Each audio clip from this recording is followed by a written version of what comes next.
Hakuna faida maana,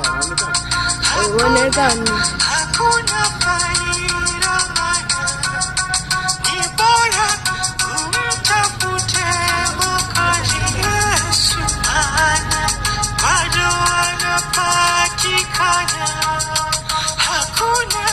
Hakuna faida